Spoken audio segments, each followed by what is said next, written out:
ver ahora. Todavía no. Sí, ahora sos el hospedador. Listo, ya tiene el post y ya está grabando. Bueno, gracias. Gracias. Muchísimas gracias. Bueno, chicos, buenos días. Día. Buen día, Francisco, que también nos acompaña, a Juanjo, obviamente. Y nuevamente muchas gracias al centro por facilitar este espacio de plenarias en formato Zoom, así nos podemos estar mejor comunicados. Bueno, en el día de hoy vamos a trabajar la unidad 5 en especial y vamos a hacer algunas indicaciones sobre las 6, en especial en relación a cómo encarar esa unidad y cómo ir trabajando esa unidad. Recordemos que, como decimos en cada plenario, cuando terminemos este espacio, abrimos el espacio para que puedan por chat pasarnos algunas dudas, preguntas o lo que les interese. ¿Bien? Ahí está el celu de Cata, por las dudas, que es del centro de estudiantes, si necesitan alguna ayuda, ahí lo tienen también en el chat. Bueno, ya Francisco está grabando, así que ya podemos arrancar. Nosotros en la unidad número 5, recuerden que la unidad 5 cierra el bloque 1, ¿bien? Y tal como habíamos indicado, conviene que ustedes vayan siguiendo estas unidades del bloque por las lecturas y luego trabajar a través de las microclases. Esa sería la forma en especial de trabajo en el bloque 1. Lecturas, guías, microclases. Cuando empecemos en el bloque 2, vamos a cambiar ese orden de formato que ustedes van a trabajar, ¿bien? Más que nada para orientarlos. Así que hoy cerramos el bloque 1 y abrimos el bloque 2. Empecemos por cerrar el bloque 1. La unidad número 5 tiene que ver con la configuración del orden colonial. Empieza, obviamente, con la situación de España previa a la conquista de nuestro continente. Cuando habla de la situación política, religiosa y jurídica de España bajo el medioevo, que ahí está muy bien explicado en las guías de análisis, ustedes deben hacer hincapié en que España, en el contexto del resto de Europa continental, venía en un proceso distinto, ¿bien? Y que tiene que ver específicamente por plantear algo que es absolutamente clave. España fue el único territorio europeo que fue conquistado en gran parte de su territorio, valga la redundancia, por los musulmanes. Esa conquista que tuvo que ver durante el medioevo, a partir del 711 específicamente, duró hasta 1492. Esto es, no sé si se darán cuenta, es el mismo año que se va a producir el llamado descubrimiento de América. Por ende, cuando nosotros pusimos ese punto, el 5.1, tiene que ver con dar cuenta de esa situación peculiar en Europa continental. Ningún otro lugar de Europa tuvo la presencia musulmana durante tantos siglos. ¿Eso qué provocó en España? Provocó un proceso que se denominó la Reconquista. O sea, durante todos esos siglos, mientras se conquistaba el territorio por parte de los musulmanes, paralelamente los españoles trataban de sacar a los musulmanes del territorio. ¿Por qué es clave esto? Independientemente de ser una guerra que le tocó vivir a ese lugar, porque lo configuró en términos políticos, lo configuró en términos de organización, lo configuró en términos religiosos. Encararon la lucha por la reconquista del territorio como una lucha religiosa, ¿bien? Era la lucha de la religión católica sobre el invasor musulmán, ¿bien? Que no solo había invadido su territorio en términos de jurisdicción, sino que además había colocado en su interior una nueva religión. Una religión que entra en disputa con el orden establecido, que era la religión católica. Por ende, ¿por qué nos importa? Porque España va a ser profundamente en el contexto de la modernidad, cuando por todos lados estalle el proceso de la reforma protestante, España se va a atar con toda la religión católica. En el mismo contexto que va a expulsar a los musulmanes, paralelamente va a proceder a la conquista de nuestro territorio. Y por ende, ese espíritu de tomar este nuevo territorio para la religión que tanto pelearon por imponer, va a ser algo absolutamente clave en su configuración. No podemos entender la conquista de nuestro territorio americano si no entendemos la configuración del Estado metrópoli como un Estado profundamente asociado a una religiosidad y a una institución. Y esa institución, que es la Iglesia Católica, va a acordar con el Estado español la construcción de este imperio y le va a dar algunas situaciones en términos de organización y de definición jurídica que resulta absolutamente clave para su comprensión. Por eso cuando ponemos este punto 5.1, lo que queremos dar cuenta, que está en las guías, es el Estado que nos va a conquistar es un Estado que pasó durante el medioevo con una situación única en toda Europa y que esa situación única lo va a configurar de una manera. Por ejemplo, ¿cuántas veces ustedes no leyeron que en 1492, con el llamado descubrimiento de América, se hizo bajo los denominados reyes católicos? ¿No es cierto? Lo han leído hasta el hartazgo. No es una cuestión menor que la definición de esos reyes sea asociada a su religión. ¿Bien? Reyes católicos. Y ustedes habrán visto, dicen, era Isabel de Castilla y Fernando de Aragón. Entonces, los reyes católicos son un matrimonio que representa cada uno a reinos diferentes, y que el proceso de unificación del Estado español se da por el matrimonio de ellos dos.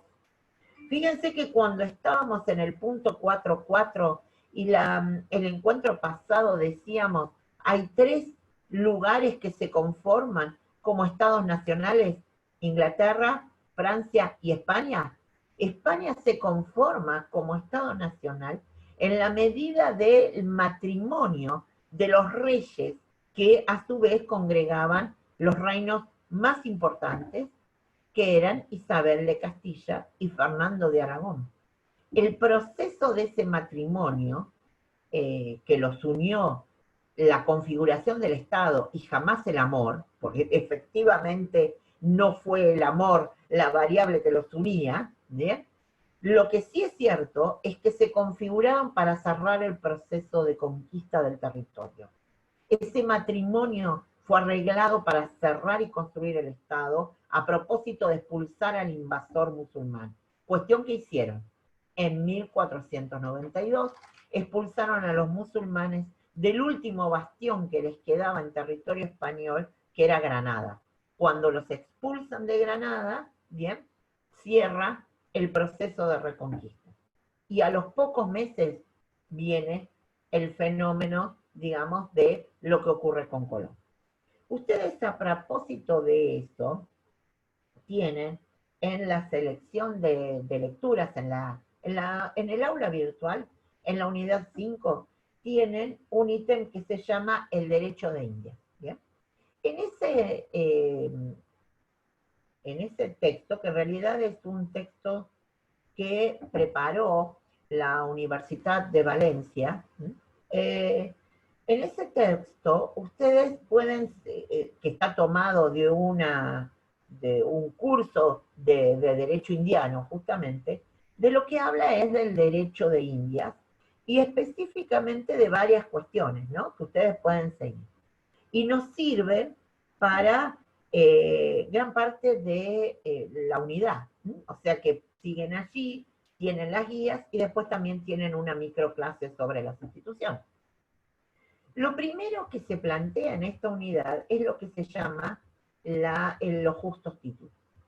La idea tiene que ver con esto, que es saber cómo se llega a justificar la conquista del territorio. ¿Bien? Y ustedes, si van ahí, en la página 4 de esta PowerPoint, lo que plantean es, en principio,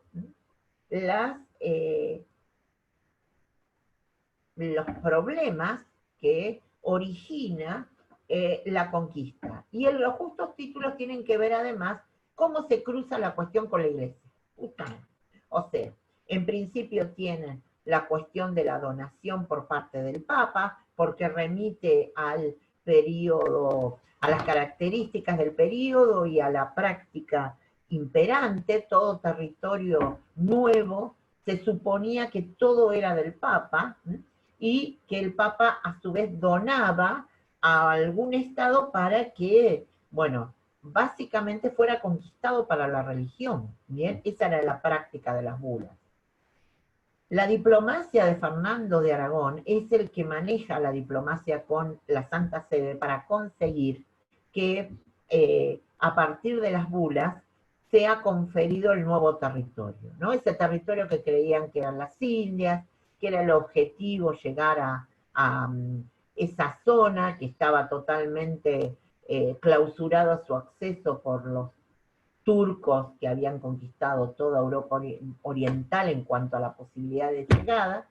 Y bueno, España se lanzó en una aventura marítima hacia ver si podían llegar a la India. ¿Bien?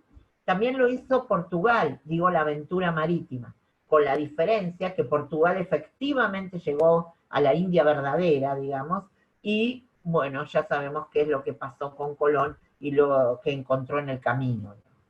Lo cierto es que sobre lo que encontró en el camino, encontró tierras y encontró habitantes. ¿Bien?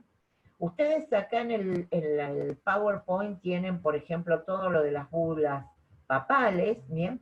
En el caso de la que les estoy hablando, de la primera, es la intercoétera, que es la donación de todo lo descubierto y por descubrir. Eso le da a España la garantía de que ese territorio es de ellos. Lo que sí es cierto es que van a entrar en disputa con Portugal. Portugal va a reclamar, bien, en función de algunos parámetros que empieza a analizar, y se firma un tratado, que fue el Tratado de Tordesillas, en donde delimitaron el territorio de lo que sería, pero para cuando lo delimitan, no tenían ni idea de lo que había ahí. Lo que había ahí es lo que finalmente le va a corresponder a Portugal, que es una parte de lo que hoy es Brasil, ¿bien? Y que, como habrán visto, dada la dimensión hoy de Brasil, se encargaron de correr la línea invisible del Tratado de Tordesillas hasta donde pudieron, o hasta donde el Imperio Español, digamos, no puso reparo. Es importante lo que señala acá el texto de para qué sirven las bulas. Es un título jurídico suficiente externo, ¿bien?, internacional. En ese momento era lo que se habilita. ¿Bien? A partir de la disputa de los justos títulos, de lo que iniciamos es del problema que tienen con las personas que habitan este lugar y que evidentemente le originan una situación en particular con la Iglesia Católica. Antes de esto, les quería avisar que para las 5.2 va a ir un PowerPoint, que lo vamos a subir ahora en breve, que ha hecho uno de nuestros profes, ¿bien? Y que todavía no lo pudimos subir. Así que para eso, que tiene que ver con saber cuáles eran las llamadas culturas precolombinas, en realidad el nombre remite a una forma en donde mucho tiempo se las denominó. Hoy hablamos de pueblos originarios, ¿bien? Y la idea es plantearles que efectivamente esas culturas tenían una construcción política y jurídica, ¿bien? Especialmente los que serían incas, aztecas, mayas, ¿bien? Que fueron las civilizaciones sobre las cuales además el Imperio Español actuó más fuertemente porque tenían algo que los interesaba profundamente, que era el metálico, y por lo tanto vamos a hacer especial hincapié en esa configuración. Para que ustedes sepan que efectivamente esas culturas tenían configuraciones antes de la llegada de los españoles. Y como algunas de ellas, digamos, de sus construcciones, especialmente, por ejemplo, jurídico-políticas, los españoles los adaptaron a su alternativa de posibilidad de seguir agudizando el dominio. Nosotros vamos a seguir ahora con el punto 5.3 y 5.4 en general, para que vean que en el texto este que estamos viendo hablamos de la disputa de los justos títulos, que aparece especialmente a propósito de una situación que plantea la misma Iglesia, ¿bien? Esto inicia a propósito de un sacerdote, ¿bien? Al que se lo denomina el sermón de Montesinos. Montesinos era el nombre del sacerdote. El sacerdote empieza por negar los sacramentos a los conquistadores, porque dicen que están matando, destruyendo todo a su paso, y que eso no es una muestra de lo que es el cristianismo, y él se va a negar a seguir soportando esto. A propósito de esa, digamos, expresión que termina llegando a la Iglesia, se origina una disputa de decir, ¿qué hacemos con estos pueblos? ¿Son esclavos? ¿No son esclavos? ¿Cómo los organizamos en términos jurídicos en su relación con nosotros? Ahí tienen una lectura, ¿bien? O sea, ahí es donde ustedes cruzan esta lectura que estábamos viendo con la otra, que es la lectura de sobre la problemática de la llamada controversia de Valladolid, ¿bien? En ese caso, ustedes tienen la lectura de Zuluaga Hoyos, ¿bien? Que es la discusión sobre el canibalismo. Ahí tienen el eje, uno de los ejes más importantes en relación a la polémica, que tiene que ver con dos, que son las Casas y Sepúlveda, sobre qué son y cómo tratamos, ¿bien? Es el problema que se plantea a estas personas que están en este territorio que hemos conquistado, ¿bien? ¿Por qué? Porque dice, uno de los debates es, sus prácticas religiosas van en contra de las nuestras, ¿bien? Entonces ahí aparecen las Casas y empieza por primera vez a decir, son personas, tienen sus religiones antes que nosotros. Digamos, empecemos a mirar qué es lo que tienen, cómo lo realizan y cómo nos podemos vincular con ellos, frente a una postura de Sepúlveda que es mucho más dura, ¿bien? Entonces, ¿qué nos interesa ver acá? Nos interesa ver que hay una disputa que la propia Iglesia plantea y que va a habilitar, ¿bien?, toda esta disputa de pensar qué hacemos con estas personas que habitan el territorio conquistado, va a habilitar una serie de leyes. Entonces, nos interesa, y ahí, después que cierren lo de la polémica Sepúlveda, las Casas, vuelvan sobre el texto en términos de cuadro de la Universidad de Valencia, y fíjense cuáles son las leyes, ¿bien?, que tienen que ver entonces con el marco jurídico que origina desde el Sermón de Montesinos, pasando por la polémica, a que España replantee qué hacer. Son dos leyes, las leyes de Burgos por un lado y las leyes nuevas por otro. Eso es algo que ustedes, por ejemplo, en definitiva, entre el punto 5.1 y 5.3, ustedes tienen que tener bien en claro qué títulos aduce España para conquistar América, cuál es el problema que origina al interior de la iglesia la situación de las personas que viven acá y que han sido conquistadas por España, y luego en esa polémica, puntualmente, la controversia Sepúlveda a las casas, qué decía cada uno, qué defendía cada uno, y luego, qué es lo que dicen las leyes, qué dicen las leyes de Burgos y qué dicen las leyes nuevas, ¿bien?, que giran justamente alrededor de las condiciones de vida de las personas que el Estado español había conquistado. Está claro que si uno ve hoy las leyes de Burgos y las leyes nuevas y analiza la polémica, por eso algunos han dicho que obviamente estas leyes son casi precursoras en situaciones que tengan que ver con lo que hoy definiríamos como derechos humanos, ¿bien? Y si efectivamente uno lee algunos contenidos de estas leyes, por ejemplo, protección a la mujer embarazada, por ejemplo, que ni siquiera España tenía para sí.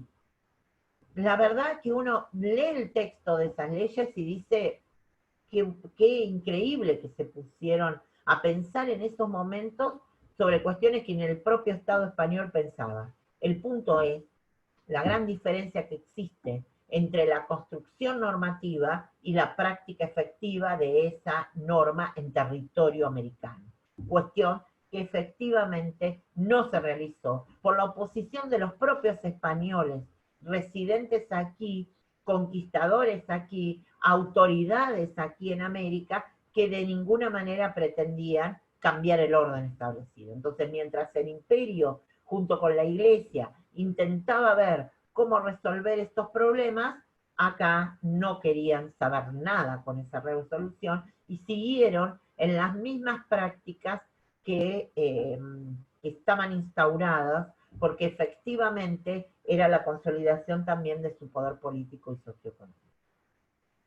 En el punto 5.4 ustedes tienen dos cuestiones importantes para trabajar. Por un lado, las guías, ¿bien?, la guía de análisis que da cuenta de todo el entramado político institucional que España creó para América, y por otro lado, la microclase. Acá quiero que les quede bien en claro, porque nos ha pasado que presentan algunas dudas.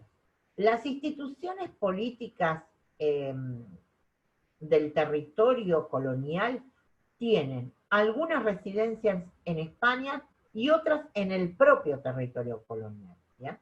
Las que residen en España, Casa de Contratación, Consejo de Indias y el propio rey, son esas, ¿bien? Y luego están todas las que residen en territorio americano. En ese punto tenemos dos periodos, ¿ya?, en donde la mayoría de las instituciones continúan, pero ingresan otras. El Imperio Español en América tiene, luego de los Reyes Católicos, la dinastía de los Austrias, siglo XVI y XVII, y a partir del siglo XVIII, la de los Borbones, la dinastía de los Borbones. El rey que está hoy en España es un Borbón, ¿bien? O sea que es una dinastía que, a pesar de distintos cambios, incluido el franquismo, sigue existiendo, sigue estando presente como autoridad española. A ver, ¿cuáles son instituciones residentes en América? Los virreyes, por ejemplo, o el virreinato, como se dice, pero en realidad son virreyes, ¿ya? Hubo 2 virreinatos durante el imperio de los Austrias, 2 virreinatos durante el imperio de los Borbones, que no son diferentes, sino que se sumaron, con lo cual España tuvo durante todo el periodo colonial 4 virreinatos, 2 creados bajo los Austrias, 2 bajo los Borbones. Ahí es donde entramos nosotros. Cuando digo nosotros, digo el Río de la Plata. El Río de la Plata fue el último virreinato creado por los españoles en territorio americano. Lo crearon en 1776. No nos interesan las fechas, pero lo doy para que se ubiquen. En el 76, 1700, crearon el virreinato y nosotros tenemos la revolución en 1810. O sea que fuimos el último virreinato creado y uno de los primeros en rebelarse contra el orden establecido, ¿no? Bien. Ahora, ¿qué nos interesa que sepan, que ubiquen cuáles son las instituciones residentes en América? El virrey es una. Otra fundamental es la audiencia, que tiene que ver directamente con la justicia en América, es otra a la que le deben prestar atención. Otra es el cabildo, ¿bien? Es una institución súper importante para nosotros, creada por el Imperio Español para América, y que es clave en la vida de las ciudades. Va a ser clave, por ejemplo, en nuestro virreinato y en nuestra propia revolución, ¿bien? Uno no imagina la Revolución de Mayo, digamos, si a cualquiera le dijéramos, díganos qué simboliza la Revolución de Mayo, y seguro que a ustedes se les aparece la imagen del Cabildo, porque lo tenemos asociado a Revolución de Mayo al Cabildo, ¿bien? El Cabildo es una de las instituciones residentes en América. Fíjense, ya ubicamos 3. Virreyes, audiencia, Cabildo, ¿bien? Ahí están como 3 de las más importantes. Por supuesto que hay otras, por ejemplo el consulado, ¿bien? O por ejemplo las que crearon los Borbones. Los Borbones crearon un sistema de intendencias, o sea, dividieron los virreinatos en jurisdicciones más pequeñas llamadas intendencias. ¿Por qué? Porque lo que a los Borbones les interesaba era tener más recaudación, lo que les interesaba es poder extraer más de lo que ya América daba. Entonces, bueno, obviamente lo que más les importaba era eso, y para eso necesitaban tener instituciones que fueran acordes a esto. Entonces, con esto terminamos las características generales, como para que sepan qué hacer con los textos que están ahí. Diciéndoles además que tenemos que terminar de ver lo del PowerPoint para hacerlo un poco más concreto y subirlo, ¿bien? Pero eso supongo que antes del viernes ya va a estar. Con eso, con la idea del PowerPoint que van a tener sobre culturas precolombinas, es básicamente para que ustedes observen que tenían una administración, que tenían una construcción cultural, política, social, económica, que esto no era un desierto, que esto no era un territorio no habitado, y que nosotros partimos de la idea que quienes aquí lo habitaron estaban en una situación diferente a la del mundo europeo, pero eso no significaba de ninguna manera que fueran inferiores ni mucho menos, eran distintos y tenían configuraciones diferentes que en algunos casos realmente, por ejemplo, como la de los incas, era absolutamente avanzado, absolutamente avanzado. Ahora bien, vamos lentamente a ir al bloque 2, que es el bloque que iniciamos la parte de Argentina, y sabemos que increíblemente, aunque uno piense que todos ustedes, a lo largo de toda su escolarización previa, vieron historia argentina, porque eso, salvo algún extranjero que obviamente no, que puede ser, nosotros en el primer cuatrimestre tuvimos chicos venezolanos, por ejemplo, y obviamente lo que dábamos acá para ellos era tan desconocido como para quizás la mayoría de ustedes, no sé, la polémica de Valladolid, ¿me entienden? O sea, indudablemente no es algo que ustedes hayan visto antes, supongo, pero en el caso de chicos que eran estudiantes nuestros y que no eran argentinos, nosotros dábamos, por supuesto, cosas y para ellos era, ya les digo, como para ustedes, no sé, el derecho romano, ¿me entienden? O sea, es exactamente igual. Ahora, nosotros sabemos que aunque todos vieron en su vida historia argentina, eso no significa que todos tengan exactamente las mismas, los mismos recuerdos y las mismas identificaciones en cuanto a los periodos o a los procesos de la misma manera. Lo sabemos porque tiene que ver con la bibliografía, tiene que ver con la orientación, tiene que ver con los contenidos curriculares, tiene que ver con un millón de cosas. Por lo tanto, sabemos que es muy complejo y que para que nosotros creamos que yo sé historia argentina y se viene abajo a la primera de cambio. Como habíamos dicho, cómo trabajar de acuerdo a lo que tenemos en el aula. La unidad, en este caso vamos a ir al revés, ¿no es cierto, Juan? Primero, les recomendamos que empiecen, ay, esperen mi zorro, así parece la mitad de Juan. Bueno, primero, sería bueno que miren las clases generales, ¿ya? O sea, empiecen por escucharnos a nosotros en la clase general, ¿está claro? O sea, hagan de cuenta que ustedes, si ya lo vieron, bueno, mejor así, pero la idea es que ustedes empiecen por la clase general como para que piensen, bueno, hoy fui a la clase de Alfonsina y Juan y después pasé a ver las microclases, ¿bien? Entonces, ¿cuál es la dinámica a partir del bloque 2?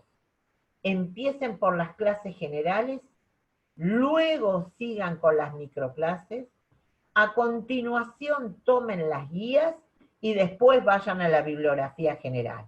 ¿Por qué? Porque la bibliografía general, que tiene que ver con las lecturas obligatorias, o sea, el que tiene las lecturas obligatorias en la selección, gracias al centro y a Pachi que me pasó todo escaneado, podemos decir que ahora, a partir de la unidad 6, ustedes van a tener, bueno, ya la tenían en la 5 también con de la controversia de Valladolid, ¿no? O sea, el que lo tiene el corpus de lectura en formato papel, y el que no, lo tiene acá, ¿bien? Ahora, nosotros sabemos la complejidad de las lecturas obligatorias. Lo conocemos perfectamente. Los autores que ustedes van a ver de ahora en más son académicos de la historia, de la ciencia política. Acá está. Esta es la selección de lecturas que quizás tienen, ¿bien? De acá hemos escaneado, paramos, no. Lo hizo el centro, lo socializó Francisco, nosotros no. Pero lo cierto es que gracias a eso ustedes tienen las lecturas ahí. Digo, porque si ustedes tienen la lectura como mostramos recién, y lo ven en el aula virtual, tienen lo mismo, ¿está claro? O sea, tienen estas dos lecturas que están acá también, y de la cual vamos a decir algunas cuestiones. Entonces, y después tienen las fuentes documentales, ¿bien? En las fuentes documentales también vamos a decir qué es lo que nos interesa que trabajen en las fuentes documentales, porque hay que ver cómo se acercan a ellas. Pero para ir a las fuentes documentales, primero deberían ver todas las clases, ¿bien? En las clases generales tienen dos en esta unidad, ¿bien? El corte lo hicimos a partir de 1816, a partir de la independencia. Ahí termina la primera clase y la segunda clase de ahí hasta el 20. Es un contenido árido, sin duda, ¿bien? Sin duda. Y aunque sabemos que ustedes supuestamente lo vieron, cuando empiezan a trabajar esto, nos damos cuenta que si lo vieron no lo recuerdan, si lo recuerdan, no recuerdan aquellas cosas que por ahí a nosotros sí nos importan, ¿bien? Y nos interesan, y por eso hacemos hincapié en esto. Sobre esto vamos a dar una general ahora, ¿bien? Y vamos a retomar el miércoles que viene, más esto y la siguiente, como para ir reforzando de a poco. Porque sabemos que es más complejo. Pero no enloquezcan ni nos maldigan mucho con todo lo que está subido en la unidad 6, porque así va a ser, por lo menos en las 7, y en varias de las que siguen. En algunas es menos, por suerte. Pero el tema tiene que ver con la complejidad del proceso político institucional que vivió nuestro país. Entonces no podemos cambiar eso, ¿bien? Y también eso da cuenta de lo difícil que fue organizarnos, lo complejo que costó todo en este país, ¿bien? Y que indudablemente lo tenemos que identificar en términos políticos, institucionales, para ver cuál es la respuesta jurídica a esto. La primera cuestión que tenemos acá es el identificar que la revolución fue un proceso, ¿bien? O sea, esto tiene que quedar claro. Todos dicen, bueno, si ubicamos Revolución de Mayo, otra vez la imagen, el cabildo, alguno va a decir los paraguas, los distintos grupos sociales supuestamente trabajando allí, ¿bien? Como las, no sé, afrodescendientes vendiendo determinados productos. ¿Bien? Eso forma parte de un imaginario, ¿bien?, instalado en alguna parte de nuestra construcción política por algunas corrientes historiográficas, ¿no? Por eso voy a empezar esta parte diciendo, ¿alguna vez se preguntaron qué hacía una afrodescendiente mujer vestida como si fuera verano, vendiendo un producto o repartiendo cuando vivíamos aún bajo la esclavitud? ¿Alguna vez se pusieron a pensar cuál es efectivamente el rol de esas personas? Mujer, afrodescendiente, esclava, supuestamente en un contexto revolucionario. Bien, ese tipo de cuestiones son las que de alguna manera nos interesan, que si bien no las vamos a resolver porque nuestro tema va hacia otras cuestiones, es empezar a plantear que no podemos seguir viendo la historia argentina a propósito de los paraguas un 25 de mayo, o de los afrodescendientes, o los vendedores de vela, o French y Berute repartiendo escarapelas. Porque esa construcción es una construcción que se hizo en el siglo XIX, y tuvo un fin, y tuvo un objetivo, lo cual no lo vamos a plantear acá, ni lo vamos a entrar en discusión. Quizás en algún momento lo hacemos. Pero no era el fin que siguió durante tantos tiempos. No era el fin que terminó instalándose. ¿Bien? Y hay generaciones enteras que creen que eso es una revolución. Y efectivamente, si nos quedamos en eso, no es una revolución. Y en cualquier caso, ¿por qué esos afrodescendientes que supuestamente, tan gentilmente, estaban en una plaza, tuvieron que pasar tanto tiempo para ser libres? Sí, voy a los antecedentes. Dejo abierto la cuestión y las dudas para cuando alguna vez lo resolvamos. Sí, acá ver, cuando nosotros habíamos trabajado en la unidad 1 acerca de corrientes historiográficas, justamente en este sentido es donde ustedes van a ver estas interpretaciones del pasado, y cuando nosotros hablábamos de esa primera historia de la academia, ¿no?, o esa historia fundacional que había tenido a Mitre, por otro lado, como su principal referente, justamente va a explicar la idea de la nación argentina, que va a ser algo que se va a construir casi 50 años después, 60 años después de la Revolución de Mayo, pero marca como eje ahí, es decir, tratando, digamos, no indaga en cuestiones de la sociedad colonial, y justamente esa idea de cómo se presentan a esos padres fundadores de la patria y ese panteón de la historia, ¿no? Que por otro lado ha sido, a quienes somos ya adultos de más de 4 y 5 décadas, en parte del relato histórico que hemos recibido en nuestra formación en la escuela primaria en su momento y también en parte de la secundaria, ¿no? Entonces, cuando ustedes van a ver después, en una de las lecturas obligatorias, el texto de Tulio Alperindongui, él refleja acá otra corriente historiográfica, que es la última corriente que nosotros estuvimos trabajando, que tenía que ver con esa historia académica, donde acá hay interpretaciones no solo desde lo jurídico, sino desde la teoría política, de las ciencias sociales y también de la economía. Por eso ustedes cuando tomen este texto, es decir, van a encontrar que es un autor que va a trabajar con esa idea de revolución y de guerra, como es uno de sus libros centrales en su momento, y él va a hablar de una década revolucionaria. Y también va a hablar de cuestiones económicas, entre otras del contrabando, que era algo invisibilizado, parecía que no formaba parte, si uno lo veía en esa historia tradicional.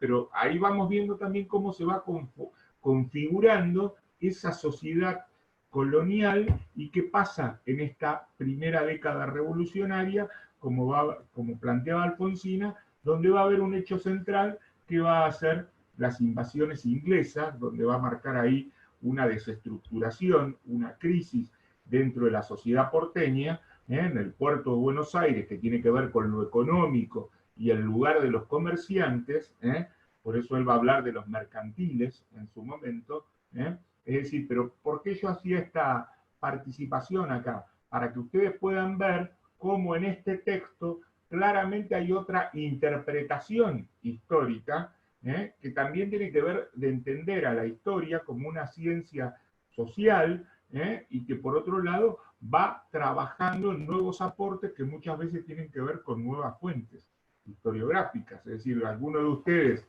que ha podido ir al Cabildo de Buenos Aires, es decir, ese Cabildo que está en la Plaza de Mayo, justamente, bueno, uno va encontrando en ella misma, en la visita que uno puede hacer, las interpretaciones de nuevas fuentes, qué pasaba en la sociedad, pero cuando Alfonsina plantea, que lo vamos a ver en este encuentro de hoy y en parte de la semana que viene, es lo que se denomina la década revolucionaria, donde hay revolución, hay guerra, porque también hay contrarrevolucionarios, es decir, aquellos que se oponen al cambio iniciado en ese Cabildo de Buenos Aires. Y como el otro día lo compartíamos con Francisco, es decir, si no tienen claro el concepto de revolución, lo buscan en un diccionario de ciencias sociales, de ciencias jurídicas, es decir, la revolución va a ser un cambio de la estructura política, económica, social. Bueno, acá también nosotros podríamos decir, ¿hasta dónde en una primera parte fue una revolución o no? Son preguntas que seguramente Alfonsina ahora nos puede ayudar también a ir aclarando. Gracias, me dejó una pregunta si fue o no fue una... No, si con esta ayuda vamos hacia adelante, sin duda. Bueno, vamos a empezar por ver, en este proceso que mencionaba Juan, vamos a empezar por ver los antecedentes que ustedes deben tener muy en claro. Hay un primero, y ahí está en la lectura de Alperín, ¿no? Que tiene que ver con las invasiones inglesas. Las invasiones inglesas a nosotros nos interesan en la medida que presentan algunas características que hacen único al Río de la Plata. Primero, fue el único lugar de todo el Imperio Español que tuvo una invasión extranjera y que se instaló en el territorio. ¿ya? Fíjense que Alperín, el texto que tiene se llama La Revolución Rioplatense y su contexto americano. O sea, es qué es lo que tiene de distinto nuestra revolución. La primera cuestión es que nosotros vivimos dos revoluciones, dos invasiones, ¿bien?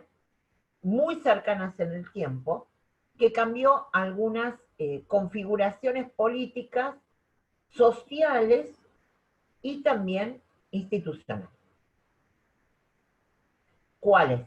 ¿O qué tienen que hacer hincapié? Y bueno, tienen que hacer hincapié en especial en la primera invasión. Porque en la primera invasión se van a dar varios hechos absolutamente novedosos. La primera, el más importante, es que se produjo el primer cabildo abierto de nuestra historia. ¿Ya? O sea, que el del 22 de mayo del 10 no fue el primero. ¿Bien? Y ahí ustedes dirán, ah, bueno, fue el segundo. Sí, claro, pero hubo otros lugares de América donde no vivieron un proceso previo de un cabildo abierto, no sabían lo que era, no sabían ni cómo actuar.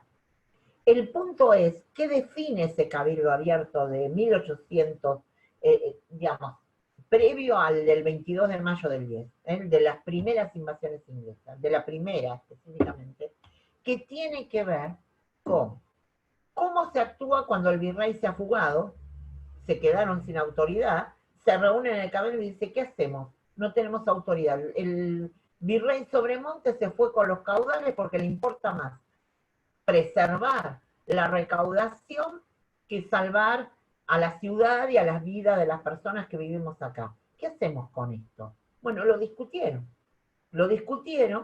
y definieron todo el proceso de cómo enfrentar al invasor, ¿bien? Definieron luego el hecho de colocar una autoridad que es finalmente el que dirige las acciones en contra del invasor, que es Santiago de Liniers, al que incluso lo van a dar cuenta de que es virrey. Es el único caso en toda la historia del Imperio Español en América donde un pueblo eligió un virrey. No hay otro antecedente. Y encima, ese virrey era de origen francés. O sea, tiene todo en contra. Los virreyes eran españoles, todos eran designados directamente por España, ¿bien? Nunca, a excepción de esta situación extraordinaria, lo define ni menos el pueblo, menos un francés. ¿Qué había hecho Liniers? Organizar la resistencia. ¿Bien? Y acá es donde vemos otras cuestiones, u otras configuraciones únicas. Cobra especial importancia para el pueblo de Buenos Aires los que van a conformarse en la resistencia armada frente al invasor español, las milicias. ¿Bien? Y van a haber batallones organizados que incluso están completamente presentes afrodescendientes. Entonces, hay gente de todos los sectores sociales que se ordenan para ir contra el enemigo, ¿bien? El enemigo invasor, en inglés. Eso le da a la ciudad de Buenos Aires un valor, en el sentido valor realmente militar, pero también una construcción social diferente, ¿bien?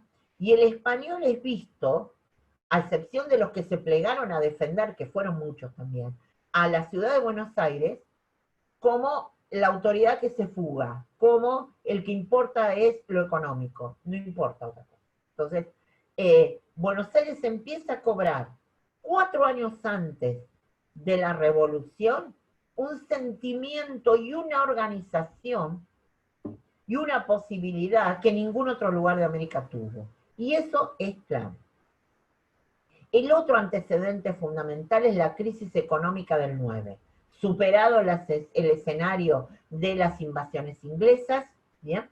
Y logrando expulsar al invasor inglés, imaginen ustedes lo que significó para el pueblo de Buenos Aires que 2 veces haya intentado ser conquistado por los ingleses, tenido que soportar la presencia de ellos, expulsarlos. ¿Qué siente ese pueblo que se organizó, que hasta llegó a generar sus propias autoridades, que se alineó Cuando España le mandó un nuevo virrey, que era Cisneros, que Liniers lo entendió, le dejó el mando y se fue, y admitieron la autoridad nuevamente. Ahora, ¿qué era lo que pasaba abajo en esa sociedad? Esa sociedad no era la misma cuando llegó Cisneros que cuando llegó, por ejemplo, Sobremonte. Habían vivido 2 invasiones, habían resistido, habían hecho un cabildo, habían elegido otra autoridad, le habían dado armas hasta a los esclavos, habían declarado a algunos de ellos por su participación, los habían liberado. Era una sociedad que había cambiado. Los militares habían empezado a tener una construcción fuerte porque fueron claves en la defensa de la ciudad, pero eran milicias, no españolas, eran milicias de los criollos, eran milicias construidas aquí, y ese rol no va a haber ninguna autoridad española que lo pueda detener. Cuando llega Sobremonte encima tiene que soportar en el 9 una crisis económica terrible. No hay forma de que pueda pagar los sueldos. ¿Bien? Y de pronto aparecen barquitos ingleses en las costas del puerto de Buenos Aires. Pero no eran una tercera invasión. No, no, no. Eran barcos de comerciantes. Habían venido desde las costas del Brasil, ellos permanentemente comerciaban. Lo único que los ingleses estaban autorizados a comerciar en territorio americano eran esclavos. Era lo único que podían comerciar. Estos barcos ingleses en el puerto de Buenos Aires le avisan a Cisneros que no quieren comerciar esclavos, que tienen de todo para vender y que quieren comerciar libremente. Y también en la nota en la que le mandan a Cisneros le dicen, nosotros le estamos pidiendo autorización, pero también le decimos que ya empezamos a hacerlo. O sea, que lo que le están indirectamente diciendo que ya empezaron a contrabandear, que hubo gente que había ido o encontrado la alternativa para entrar a comerciar. ¿Qué piden estos ingleses comerciantes? Abrir el comercio. ¿Podía Cisneros hacerlo? De ninguna manera. De ninguna manera. El virrey tenía prohibido comerciar con los ingleses a excepción de aceptar esclavos, que era el único objeto, piensen en la época, era lo único que estaba autorizado para entrar. Estos tenían de todo, menos esclavos. Por lo tanto, había que rechazarlo. Pero Cisneros tiene las arcas revacías, en rojo mal. Entonces, ¿qué dice? Esta es una alternativa. Les digo que abran, que le abro el puerto, que paguen impuestos de aduana y con la recaudación alivio la situación económica que tengo. Buenísimo. Era una gran idea, si no fuera porque era causal de que cuando existiera finalmente sobre él su juicio de residencia, le iba a salir horrible y iba a terminar en el último lugar del Imperio Español por haber vulnerado una norma del Imperio. Entonces, ¿qué hace Cisneros? Dice, esto lo tengo que hacer, pero voy a acordar con la Real Audiencia. Si la Real Audiencia me dice que sí, habilito el comercio con los ingleses. ¿Qué le dice la Real Audiencia? Sí, porque estamos en rojo, hagamos algo. ¿Qué escribe Moreno, un abogado en representación de los hacendados? Un escrito jurídico en donde le pide al virrey que abra el comercio, por favor, que lo abra, pero que no lo abra para que entren mercaderías exclusivamente, que habilite efectivamente el comercio, que implica que entren las mercaderías y que también los ingleses tengan la obligatoriedad de comprar producción auténtica de esta zona para iniciar justamente un proceso comercial. ¿Qué habilita el virrey Cisneros en acuerdo con la audiencia? Exclusivamente la venta por parte de los ingleses de su mercadería en el puerto de Buenos Aires. Segundo fuerte antecedente.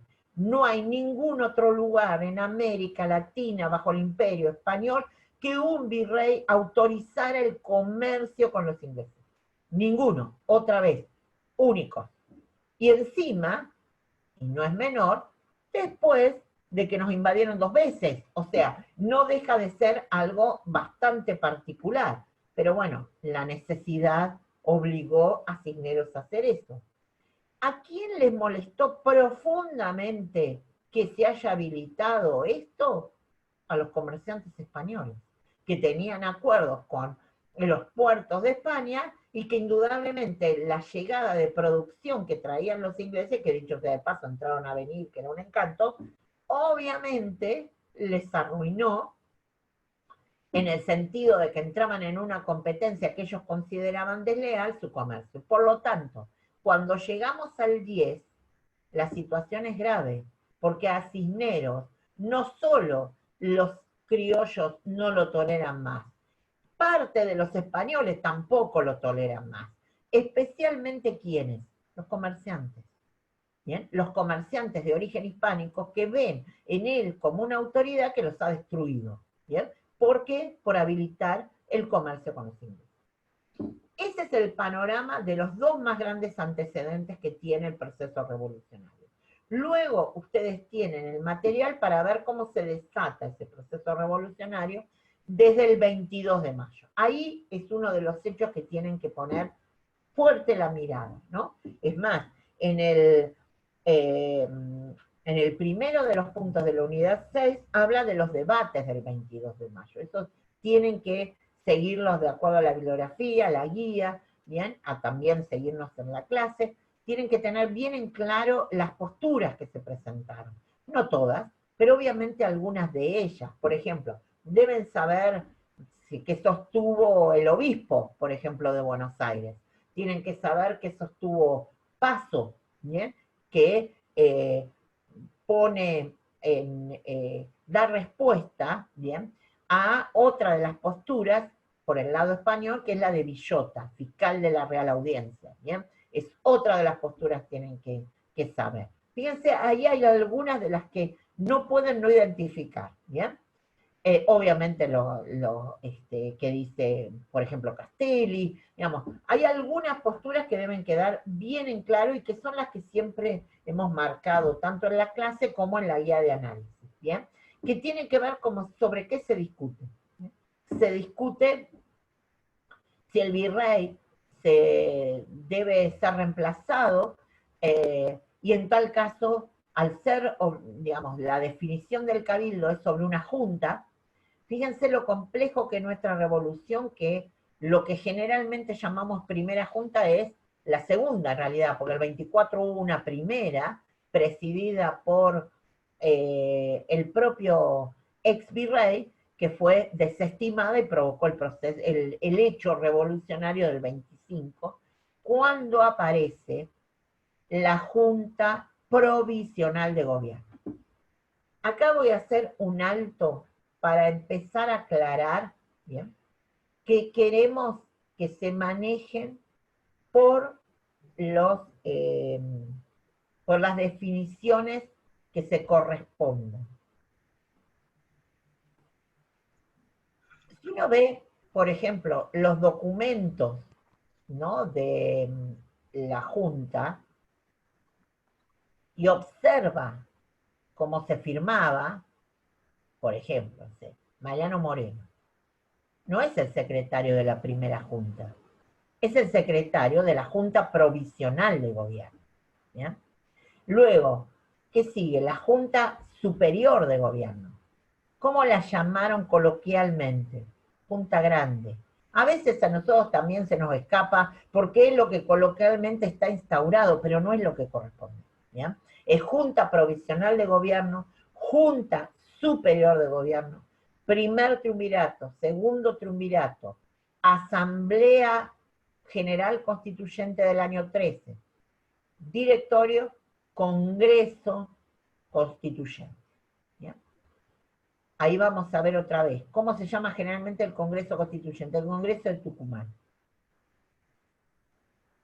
¿Saben cuánto tiempo estuvo en Tucumán? El tiempo que duró el 1816, cuando terminó el Congreso en 1820, desde cuando estuvo en el 17 en Buenos Aires, y le seguimos llamando Congreso de Tucumán. Un absurdo, simplemente que inició en Tucumán, pero estuvo 3 años viviendo en Buenos Aires. ¿Bien? Bueno, una simple aclaración. Yo después les voy a subir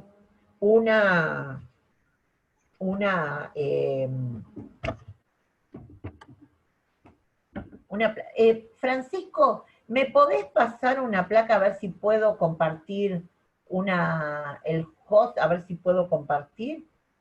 ¿Viste eso de compartir documento? A ver si puedo. ¿Puedo acá? No. Ah, si vos, ¿no? Bueno, no importa, no importa. Yo después les voy a subir una placa en donde se identifican los gobiernos tal como están planteados, como corresponde plantearlos, y como están en la clase general. Por ahí para que les quede un poquito más claro toda esta sucesión de gobiernos. Que saben que da cuenta de la inestabilidad total de la década revolucionaria, de los problemas graves que no pudieron resolver. ¿Bien? Y de una característica única que tenemos. Se hizo una revolución en mayo del 10. Se declaró la independencia en julio del 16. Por lo tanto, entre mayo del 10 y julio del 16, ¿bien?, tenemos años de indefinición, que tiene un correlato en la guerra interna, en la guerra con España, en los problemas internos, en la imposibilidad de organizarnos y mantener alguna forma durante un tiempo. Ustedes van a ver Junta Superior, primer triunvirato, segundo triunvirato, como les dije, asamblea. A ver, eso da cuenta de los problemas. ¿Bien?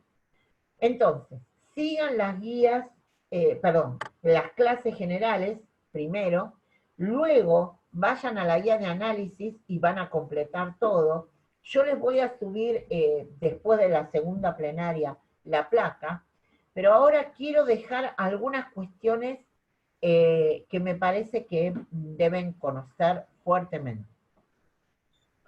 Obviamente me voy a saltear cosas porque ustedes tienen las clases grabadas y ahí están las explicaciones, las guías están y la bibliografía también. Pero quiero hacer hincapié en algunos puntos que nosotros siempre hacemos. Si ustedes van al aula virtual, van a ver que hay fuentes documentales, ¿no? Hay decretos del 11 y del 13, dice, fuente documental, estatuto del 15, del 17 y la constitución del 19. Evidentemente son textos largos, nadie duda eso, especialmente, por ejemplo, no sé, los estatutos y la Constitución. Nadie lo duda. ¿Qué pretendemos que ustedes hagan con esto? Que los tengan, que los miren, que busquen especialmente, que hablan en relación a la organización de las instituciones que están a cargo de los poderes.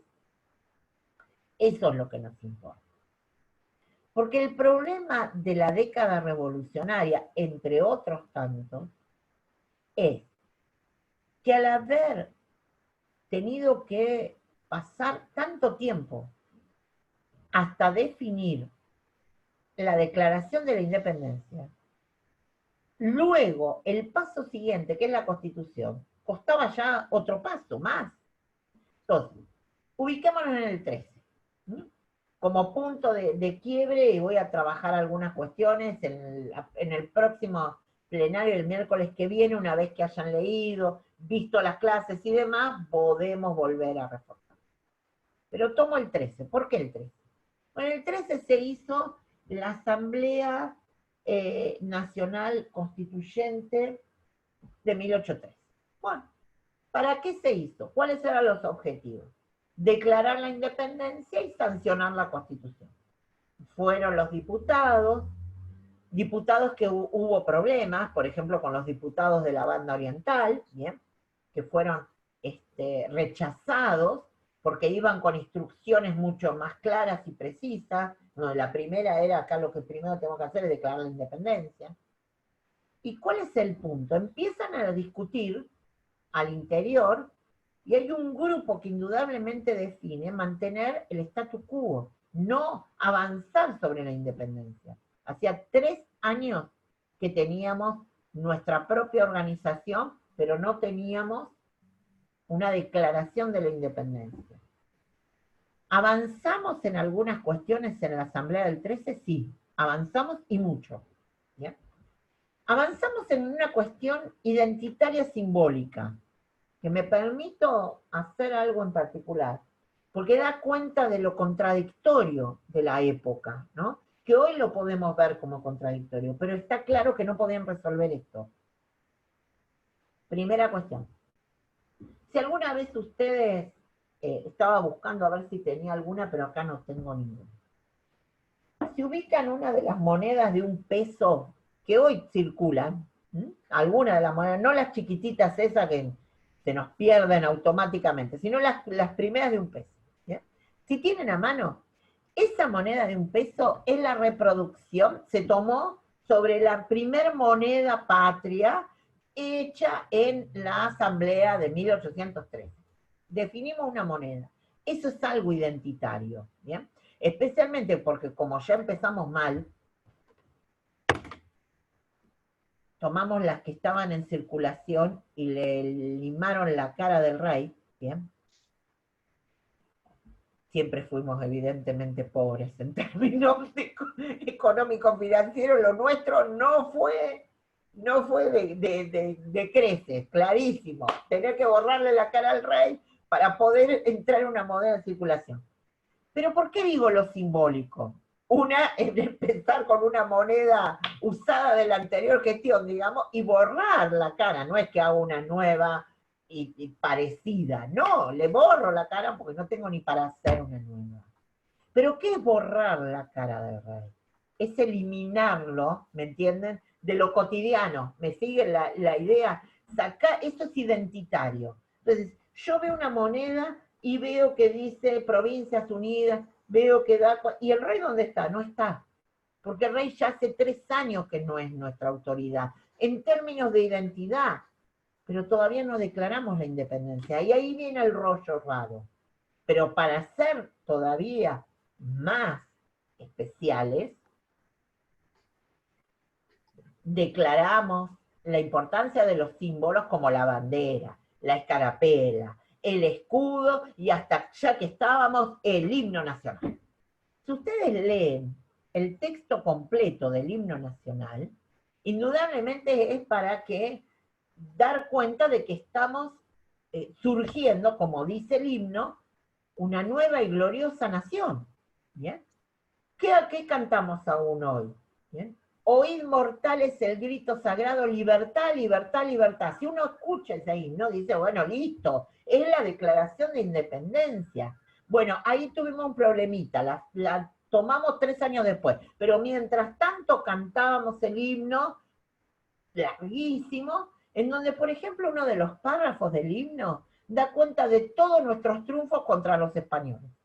Divino, ya no lo cantamos esa parte porque obviamente no podemos, no corresponden en los términos posteriores, pero si le entramos a identificar todas las veces que le ganamos a España en un párrafo completo, es porque claramente no sentimos que sea nuestra metrópoli ya. No lo es desde el 25 de mayo del 10, o no lo es quizás desde antes todavía, desde las invasiones inglesas donde empezó a hacer un clic esta parte de América en Buenos Aires específicamente. Aunque ya habían existido otros clics, digamos, otras rupturas, como las rebeliones, por ejemplo, de Tupac Amaru, en la zona del Alto Perú. O sea que los clics ya venían, pero en el lado de Buenos Aires, evidentemente fueron las invasiones. Y en el 13, todo da cuenta de que somos independientes, tenemos bandera, escudo, escarapela, cantamos un himno, pero bueno, la declaración de la independencia te la debo, la hacemos en otro momento. Ahora, si no declaramos la independencia, no podemos sancionar una constitución. No hay forma, es uno y luego el otro. Entonces, acá, ¿qué hubo? Proyectos constitucionales, porque los diputados fueron con sus proyectos, con sus ideas, ¿bien? Con sus alternativas. Y hubo proyectos constitucionales, recuperaron decretos, por ejemplo, los decretos que ustedes tienen para ver en el punto 6.2, que son de avanzada, los decretos de seguridad individual y libertad de prensa, ¿bien? Todo eso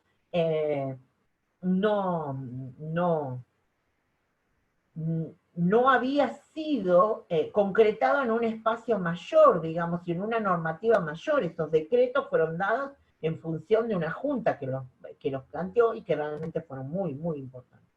Ahora, la Asamblea del 13 dice, bueno, ¿qué hacemos con todo esto? Y quedaron en proyectos constitucionales, pero no se sancionaron porque no se declaró la independencia. La Asamblea sí creó un poder ejecutivo unipersonal, creó el directorio, que va a ser el poder ejecutivo unipersonal para todo el territorio a partir de 1814, hasta el 20. ¿Bien? En el 16 se convocó al Congreso Constituyente. ¿Bien? Fíjense que en el programa decimos eso, Congreso Constituyente 1816-1820. ¿Bien? No decimos Congreso de Tucumán. Bueno, ese Congreso tiene dos objetivos, los mismos que la Asamblea, si la Asamblea no los cumplió. Independencia, Constitución. ¿Va a cumplir esos objetivos? Sí, los va a cumplir. Los va a cumplir. Que la Constitución sea rechazada es otra cuestión, pero cumplió el objetivo, ¿bien? Luego, obviamente, vamos a tener otros problemas con esto. Independencia. Bueno, yo no la sumé ahora, después la voy a sumar, pero porque es algo que me interesa que sepan como ciudadanos y futuros profesionales argentinos. Que es el hecho que nuestra acta de la independencia es un acta realmente que involucra un espacio que supera el Río de la Plata. ¿Ya? El acta de la independencia habla de provincias unidas en Sudamérica. ¿Ya? Y eso le da un criterio continental que me parece muy, muy valioso y necesario que todos sepamos. ¿Por qué? Mínimamente voy a indicar alguna cuestión y después sigo con lo que nos interesa por hoy para que puedan ustedes abordar los temas y los textos, que tiene que ver con la necesidad de la guerra de independencia. ¿Bien? Para cuando se reúne el Congreso de Tucumán, en nuestra América Latina, prácticamente todos los movimientos revolucionarios que se habían realizado en contra del poder español habían sido derrocados. Y había un movimiento militar que tenía dos actores claves. Uno era Bolívar, que venía desde el norte, y el otro es San Martín, que sale de la zona de Cuyo y va con una intencionalidad los dos. Estos dos libertadores debían confluir en un plan preparado en Perú. ¿Por qué en Perú? Porque el Perú era el centro del poder militar español en América. Mientras San Martín va vía Chile, libera Chile y va hasta Perú y es el primero que llega a Lima, ¿bien? Bolívar viene desde el norte en su campaña libertadora. Luego viene el famoso encuentro de Guayaquil, donde Bolívar, se queda con la organización completa de la independencia y cierra el proceso independentista. Pero el primero que entra en Lima, el que organiza la independencia del Perú y demás, es San Martín. Desde Mendoza, donde estaba organizando el ejército de los Andes, le pedía insistentemente al Congreso de Tucumán que declarara la independencia. Porque para organizar todo esto, esta movida que debía darse, tenía que existir una declaración sobre la cual ellos pudieran hacer el proceso militar de avance sobre el territorio ocupado por los españoles. Entonces, es clave esa declaración con un aire continental que el Congreso de Tucumán da. Declaramos la independencia de las provincias unidas en Sudamérica. Y ese Sudamérica da posibilidades de efectivamente la guerra de independencia, que arrancará San Martín por el sur, vendrá Bolívar por el norte, luego de ese encuentro entre los dos, terminará saliendo San Martín y Bolívar culminará la guerra de independencia en la batalla de Ayacucho un tiempo después. Vuelvo al Congreso de Tucumán, vuelvo a la Declaración de Independencia cuando está en Tucumán. ¿Sí? Pero lo que es un Congreso constituyente. Independencia, Constitución. Independencia lo logra, sí lo logra. ¿Es fácil? No, no es fácil. ¿Sí? Ni siquiera figuraba en el primer lugar en la toma de decisiones de los debates del Congreso. Todavía seguían pensando que podían patear las cosas para alguna mejor oportunidad, que no sabemos cuál era, pues ya llevábamos 6 años desde el mayo del 10. Se toma la declaración de la independencia, se inicia la guerra de independencia por el lado de San Martín y demás, tal cual dije, y el Congreso en el 17 se muda a Buenos Aires. Acá empieza otro escenario que tiene que ver con los conflictos entre Buenos Aires y el interior, entre algunas zonas, por ejemplo, especialmente toda la zona del litoral, ¿bien? Que viene en conflicto desde Artigas, y el rechazo de los diputados en la Asamblea del 13, una Artigas que tiene una fuerte presencia en nuestras provincias del litoral, ¿bien? Específicamente en Entre Ríos y en Santa Fe, y que indudablemente es como el eje problemático siempre de los distintos directores supremos. ¿Bien? Vamos a avanzar, solo quiero decir que ahí también en los documentos ustedes tienen estatutos, que son intentos de organización previa a la Constitución, ¿bien? Para darle forma de organización a las autoridades que se crean, y bueno, y saber cuáles son sus funciones y sus misiones, digamos, que estén identificados para qué están esas instituciones, ¿no? Y quién se hace cargo de qué. Esta división de poderes empieza a aparecer en los estatutos. 15, 17, fíjense, la del 17 es la del Congreso Constituyente, y finalmente llegamos a la Constitución del 19. Bueno, eso es clave, clave, clave. Es nuestra primera Constitución. ¿Bien? O sea, nosotros vamos a tener, antes de la Constitución del 53, dos constituciones. Dos constituciones. Dos constituciones que fueron rechazadas. Rechazadas. Por lo tanto, tenemos que saber el contexto en el que se crea y las características que tiene esa constitución para haber sido rechazado por el resto. ¿Bien? Entonces, en la del 19, ¿ustedes qué tienen? Tienen las guías, tienen en la lectura de Segretti, que es la otra lectura, tienen, Segretti trabaja desde el 10 hasta el 28, ¿bien?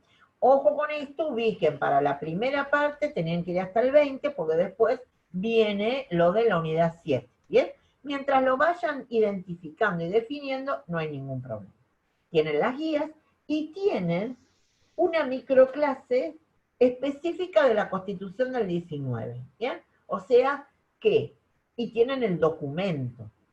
Cuando, por ejemplo, creo que en la Constitución del 19 tienen a Walter Dervis, bueno, a medida que él va diciendo, por ejemplo, ¿qué pasa con, a ver, el punto central de esta Constitución, que es la forma de gobierno? Que no está. Que no está. Entonces, ese es un tema para decir, bueno, lo busco. Toda la bibliografía me dice que la Constitución del 19 fue rechazada porque fue unitaria. ¿Es verdad? Ahora, lo decía la Constitución del 19, decía, la forma de gobierno que es unitaria o en una unidad de régimen, como va a decir la del 26, no, no lo dice. Todavía estamos tratando de buscarla, digamos, o de encontrarla, mejor dicho. De buscarla la han buscado todos, no está. Lo que decimos es, la forma de gobierno del 19 sí efectivamente se deduce que es unitaria, pero no está identificada en ningún artículo. Por lo tanto, eso es algo claro. Otra cosa que pueden buscar es la capital, pueden buscar también la cuestión de la religión, pueden buscar quién está a cargo del Ejecutivo. ¿Qué pasa con el Legislativo? Ahí en la Constitución del 19 hay algo re importante, y es que está analizado tanto en la microclase como en la guía de análisis, y por supuesto en la bibliografía, pero en la guía de análisis está clarísimo. Y en la microclase también. el Poder Legislativo tiene un rasgo, uno de los dos, que es especialmente el Senado, claramente aristocrático, una representación por sectores identificados, por ejemplo, relacionados a la iglesia, relacionados a la universidad, al sector militar. Digo, eso es muy particular y ninguna otra constitución lo va a tener. Sobre esas cuestiones queremos hacer hincapié. ¿Bien? Entonces, es una unidad en donde avanzamos sobre por la primera unidad de Argentina. Sabemos que es una unidad terriblemente compleja, porque el proceso que se vivió es muy complejo, ¿bien? Y entonces, yo lo que les digo nuevamente, primero miren las dos clases generales. Ahora ya tienen nuestra plenaria, así que algunas ideas les deben haber quedado con esto. Ahora, cuando quieran, vayan. Y me soportan otra vez a mí, un poco a Juan también, nuevamente en la general. ¿Bien? ¿Qué hacen con esto? Miran la general y van tomando nota, ¿bien? Yo les voy a subir después de la segunda plenaria ese cuadrito donde vamos a poner los gobiernos, que están planteados en la general, que están en la lectura, en todos lados están. Pero por ahí así, una vez que los identifican en una sola placa, por ahí les queda más clarito, ¿sí? Después de la segunda plenaria se los subimos. Ahora, eso, clase general, miran el cuadro, van completando, ¿bien? Cierran. Se van a las guías de análisis, las toman. Miran la microclase y las clases que hay para pensar la Constitución. Miren las de Walter Derby. Toman nota. ¿Bien? Y luego, después de eso, van a completar con algunos de los documentos, ¿bien? Que los tienen a su disposición para que busquen, por ejemplo, para que vean lo del Senado aristocrático. Nosotros se los decimos en las clases, en la microclase y demás. Búsquenlo en la Constitución del 19, es lo más fácil que pueden tener, tienen el documento, lo usan, es para eso, para que ustedes ubiquen lo que les vamos diciendo nosotros en el documento, ¿está? Y luego, y al final, van a la bibliografía especial de Alperín y Segretti. Ese sería el orden. Yo, para facilitarles a ustedes, les voy a cambiar el orden que está en la unidad, ¿sí? Que el orden lo voy a cambiar y los voy a poner como debería ser, ¿bien? O como pensamos, no sé si es el deber ser. Me parece que es la forma más fácil para ustedes. Contrario a lo que decíamos en las unidades anteriores, donde el bloque 1 es empezar por las lecturas, seguir por las guías y después aplicar en la microclase, a partir del bloque 2 es al revés. Empiezan por las clases, siguen por las microclases, luego van por las guías y refuerzan finalmente con las lecturas. ¿Por qué? Las lecturas sí o sí las deben leer, porque ese es el sustento fuertemente académico que tenemos para el proceso. Pero también entendemos que es una lectura a la que ustedes pueden abordar después de tener una idea general. Esa idea general se las da la clase, las microclases y las guías de análisis.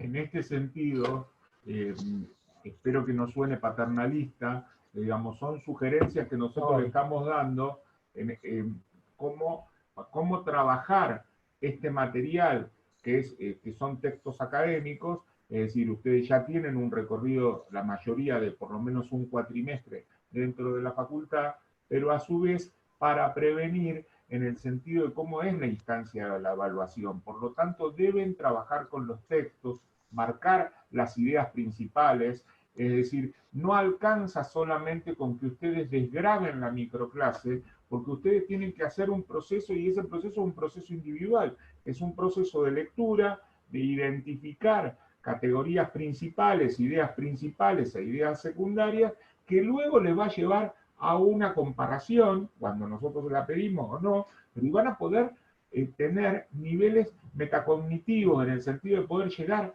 a lograr interpretar este proceso del cual nosotros definimos como la década revolucionaria. Es decir, no es una posición ni de Alfonsina ni de todo el equipo docente, sino que la mayoría de la historiografía académica de los últimos 30 años, por lo menos en las universidades nacionales, y a su vez en las interpretaciones que hacen historiadores para los procesos de las revoluciones hispanoamericanas, lo definen de esta manera.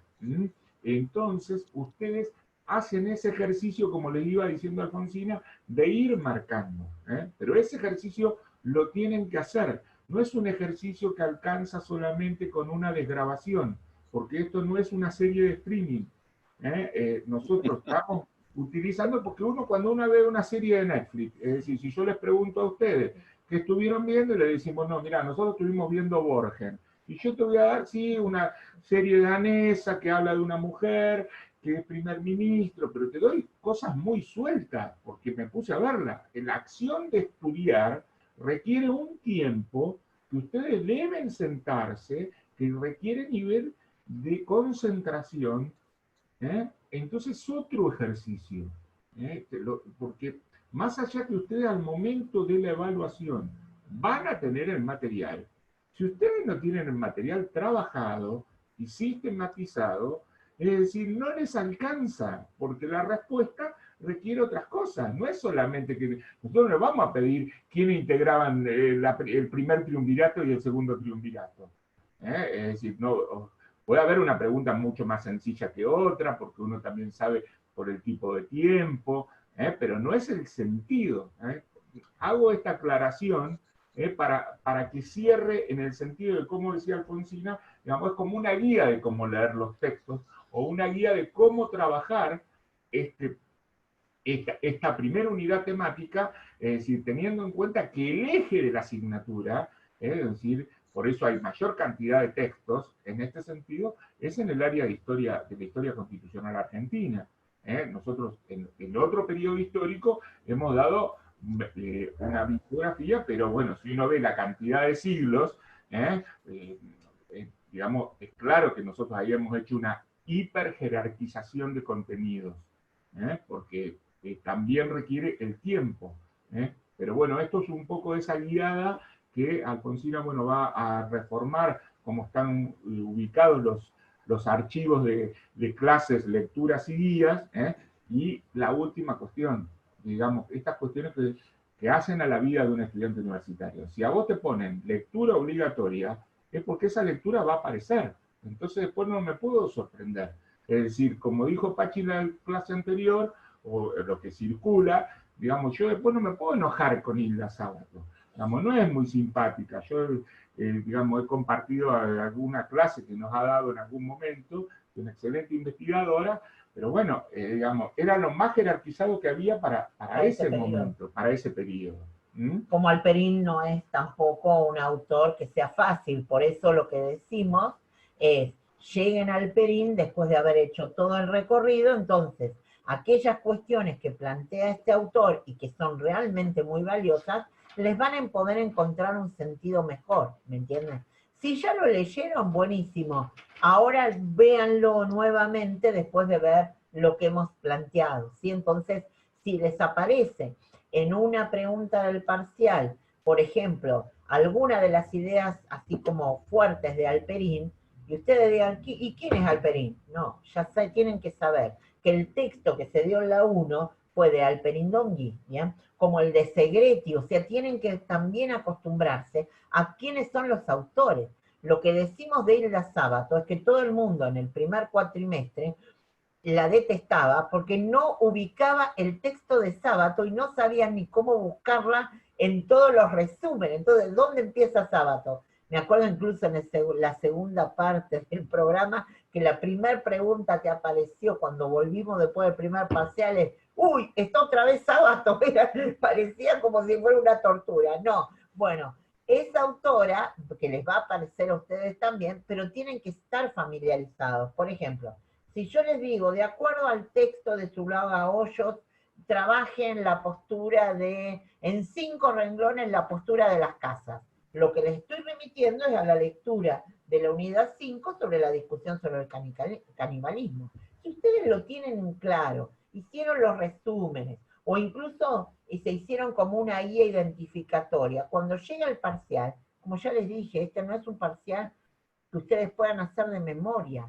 La memoria la tienen que tener para saber que la trabajaron los temas, que trabajaron los textos, que vieron las cosas. Entonces, ahora, si ustedes les ponemos, por ejemplo, lo de las casas por Zuluaga Hoyos, y ustedes no tienen ni idea, ni de las casas, ni Zuluaga Hoyos, de nada sirve que tengan todo a mano en el aula virtual, ¿está claro? Eso es el ejercicio que tienen que hacer con anterioridad. Porque nuestro parcial es de libro abierto. En este caso, el libro lo entendemos de aula abierta, diríamos, ¿no? De aula virtual abierta. Ese es nuestro parcial. Pero si no lo leyeron antes, leerlo el día del parcial, andar buscando la postura de las casas, por ahí les llegó algún resumen. Ahora, realmente si no lo leyeron, ¿saben que ese resumen está bien? ¿Saben que efectivamente estaban apuntando a lo que queríamos? Y no, así nos ha pasado.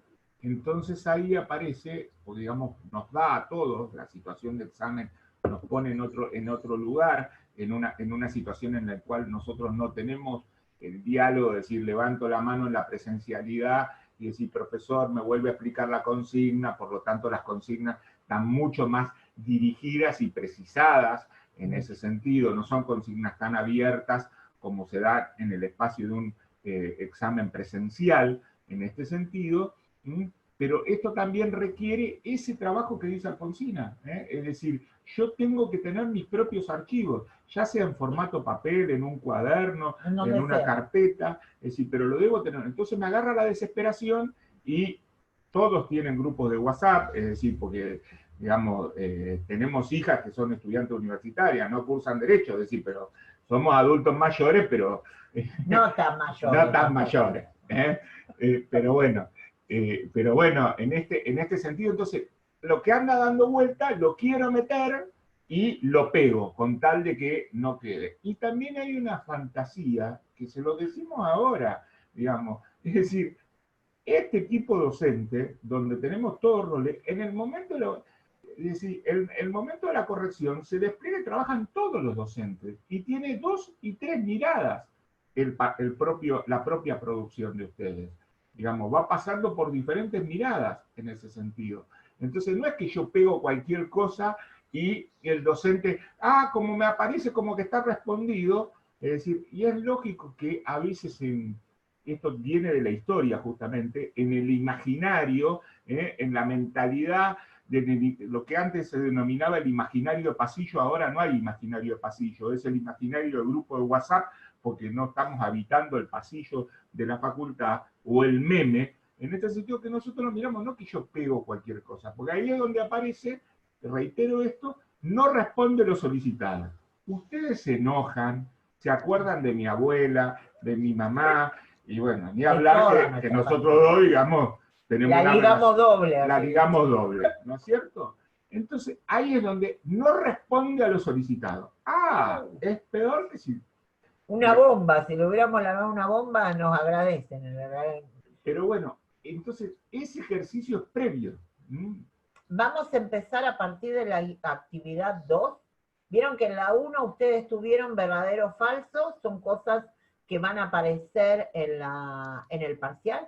Ahora vamos a ir a otro tipo de actividad, también vamos a dar más tiempo porque hubo problemas técnicos, seguimos teniendo problemas técnicos, también tenemos que reconstruirnos con los docentes porque también tenemos algunas situaciones de problemas de distinto orden y obviamente las vamos a tratar de resolver como podamos.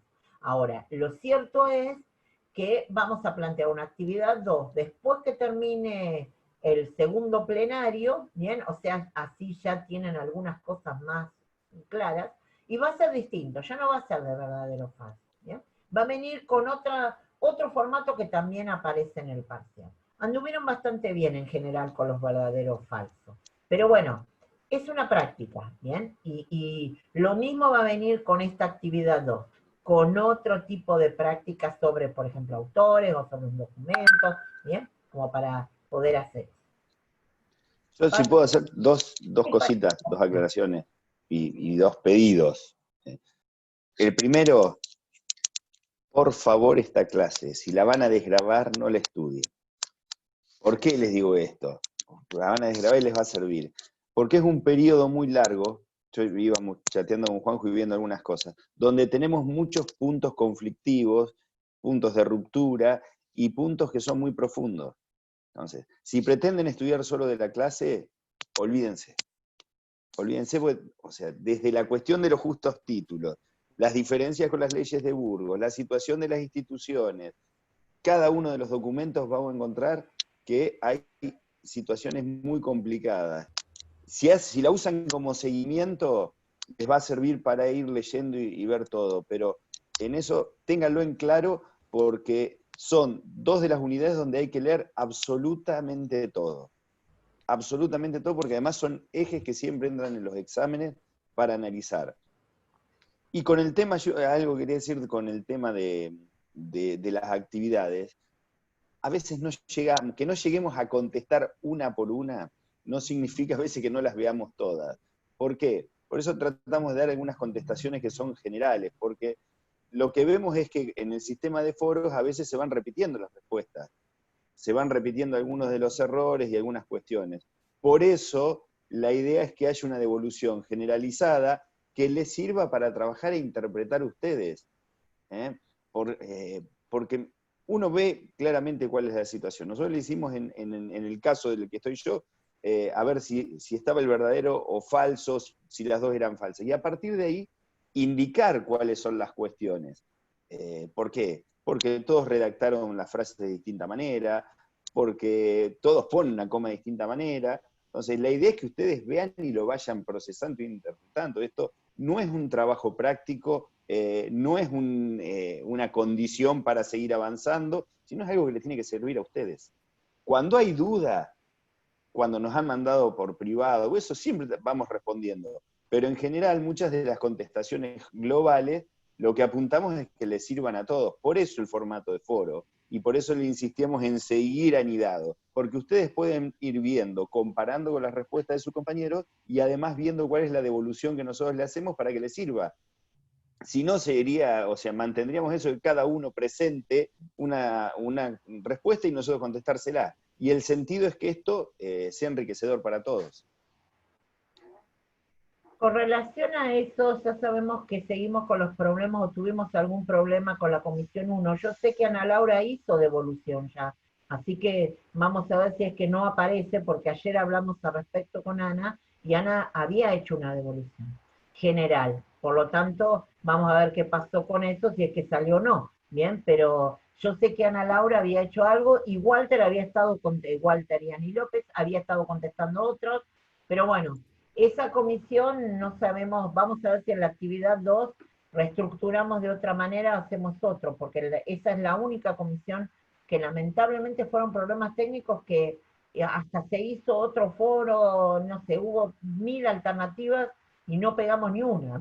Bueno, ahora, los hemos visto, porque lo digo lo de la devolución de Ana Laura, porque ayer me llama, me dice, quiero devolver, había tomado nota y cuando volvió a aparecer se le había desaparecido a ella. Entonces hizo como una general en función de lo recordado, porque no podía volver a verla. O sea que en el caso de los docentes tenían otro problema, no podían volver a entrar a lo que ya habían visto. Entonces ahí tuvimos un problema que no habíamos tenido hasta ahora. En los demás, hoy casi todos se han hecho devoluciones generales. Los que faltan los vamos a hacer. También hemos tenido otro tipo de situaciones que también son contempladas, pero la idea es que hoy tengan una devolución o salgamos de la 1, de última les vamos a poner en una actividad en general fuera del foro para que quede así, porque por lo pronto Ana yo sé que lo intentó y no había forma. Lo mismo que de las otras comisiones. Bien, si no aparece la vamos a poner en general como para cerrar y que todos tengan una devolución en general. Y vamos a ver si la actividad 2 tenemos mejor suerte para la parte técnica, porque la verdad lo que queremos también es felicitarlos por la participación, ¿bien? Porque si bien como dijo Pachi, nunca lo planteamos como obligatorio, para nosotros no es condición para presentarse al parcial ni nada, sino es un ejercicio, ¿bien? Y nosotros leemos para ver cómo van orientados y también si no tenemos que reforzar algunas cosas. digamos, para ustedes y también para nosotros. En este sentido, el foro como ejercicio, como decía recién Pachi y Alfonsina, es decir, ¿y qué les pedimos nosotros? Que participen.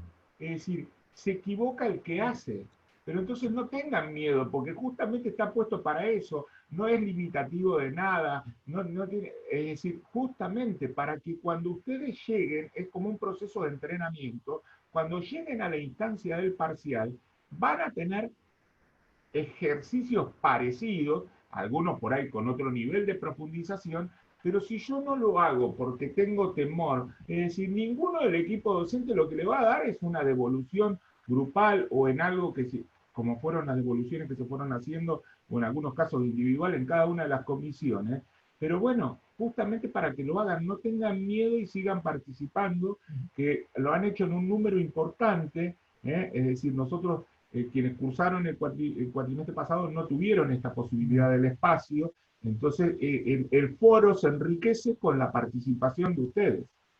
Y el hecho de que esté anudado, por lo menos en las comisiones que finalmente pudimos hacerlo, ustedes pueden ver lo que contestan sus compañeros también y decir, ay, yo no sé si hubiera puesto esto, ay, yo esto, y después cuando ven la resolución en general, dicen, ay, mira, tal, qué bien que lo hizo, o bueno, este se equivocó, pero la otra parte estaba bien, eso es lo que queremos, ¿bien? Devoluciones en general para que sea una práctica, bien, un ejercicio. En algunos casos ha habido alguna identificación más precisa, algunos consejos, ¿bien? Para tener en cuenta para cuando finalmente no sea una práctica, ¿bien? Y ustedes lo deban hacer finalmente. Y que recuerden que esto no es matemática. ¿Y por qué? A ver, porque no pueden tener respuestas calcadas, chicos. Pero no digo que no lo hagan. A ver, puede ser que 2 personas hayan contestado correctamente sin poner exactamente lo mismo. Esto es así porque tiene que ver con la interpretación de cada uno, con el análisis que hace, con cómo redacta, pero eso ténganlo en claro, porque nos pasa, ¿saben cuándo? Después, al momento de los resultados de los exámenes, dicen, pero yo puse lo mismo, o yo no puse lo mismo. No, cada uno redacta a su manera, cada uno interpreta, y eso no significa, les va a pasar con la devolución general, que si no está escrito de la misma manera que la devolución general, esté mal. O sea, me parece que el desafío del conocimiento pasa por eso, además, por procesar, porque interpreten, porque redacten, porque vean otra cuestión. Esto es lo que hace que sean estudiantes universitarios también, que se coloquen en ese aspecto, en cómo procesar ese conocimiento y transmitirlo. Así que con eso también quédense tranquilos, porque más de una vez nos manda las consultas por privado, pero yo no lo puse así. Pero está bien a veces. Esto ténganlo bien en claro, porque si hay algo que tiene esto son características de individualidad. En esto no necesitamos nosotros masividad en las respuestas, que todos pongan lo mismo, porque además, me atrevo a decirlo, creo que no es un criterio de la cátedra generar discursos únicos en el cual todos tengan que decir lo mismo y pensar lo mismo, todo lo contrario. Si hay algo que hay acá es reformismo, democracia en el pensamiento y la posibilidad de que cada uno, desde su lugar, desde su interpretación, interprete, fundamente y responda de acuerdo a lo que piensa también. Y que la interpretación, celebro lo que está planteando Francisco, que la interpretación no es una opinión. La interpretación se da en función de lo que se lee y se analiza. Yo puedo interpretar algo en la medida que hice un avance en términos de estudio sobre eso. ¿Bien? Yo puedo opinar sobre otras cuestiones que nosotros no evaluamos opiniones. Lo que estamos evaluando es qué criterios utilizaron y cómo lo hicieron para redactar, por ejemplo, una respuesta. Porque no tomamos de memoria, porque no nos interesa eso, porque apuntamos a un análisis crítico y por eso tampoco tomamos multiple choice, por ejemplo, porque eso da cuenta un poco más del azar que de la interpretación. Entonces apuntamos a otro lado, ¿bien? Apuntamos a la interpretación. Y en esa interpretación está la formación de ustedes, todas sus lecturas, todo lo que hicieron. No es una cuestión de opinión, es una cuestión de interpretación sobre textos y sobre procesos que académicamente han sido planteados. Bueno. Sí, Alfonsina. Horacio, Fabián, sí. Sí, para completar un poquito lo que están correctamente diciendo, un ejemplo, por ejemplo, ¿se escucha? Sí, perfecto. Bien, lo que pasó, digamos, en la premisa del Foro 2, está bien, creo que lo dijo Juan José recién, más allá que tal cual dice Pachi, que cada uno tiene su propia redacción, es interesante leer lo que pone el compañero, porque, por ejemplo, en nuestro foro se veía que algunos no interpretaron que la premisa tenía una, digamos, una afirmación que era falsa y otra que era verdadera. Entonces, quizás observando lo que está bueno, como buen ejercicio, primero, en forma individual, tal cual va a ser el examen, con el libro abierto, como dijo Alfonsina, buscar la premisa. De entrada, si esa premisa tiene algo falso, tal como hablamos el otro día, hay que poner que es falsa. En el caso del Foro 2, la premisa tenía una primera parte que era falsa y otra parte que era verdadera, y no todos los alumnos advirtieron eso. Entonces, el consejo es que se sienten a leerlo bien y que aprovechen estos trabajos previos, porque a veces abre la cabeza ver cómo un compañero lo pudo razonar. Entonces, creo que es un ejercicio interesante tratar primero con lo que uno tiene, con su material, con lo que leyó, leer detenidamente lo que sería la pregunta, y luego desarrollarlo. Y a lo último, ver qué dijeron los compañeros, y obviamente la devolución nuestra es la que va a darles la corrección, ¿no? Para eso estamos, ¿no? Para eso creemos, independientemente que siempre alguno puede cometer algún error, pero creo que ese es un buen ejercicio.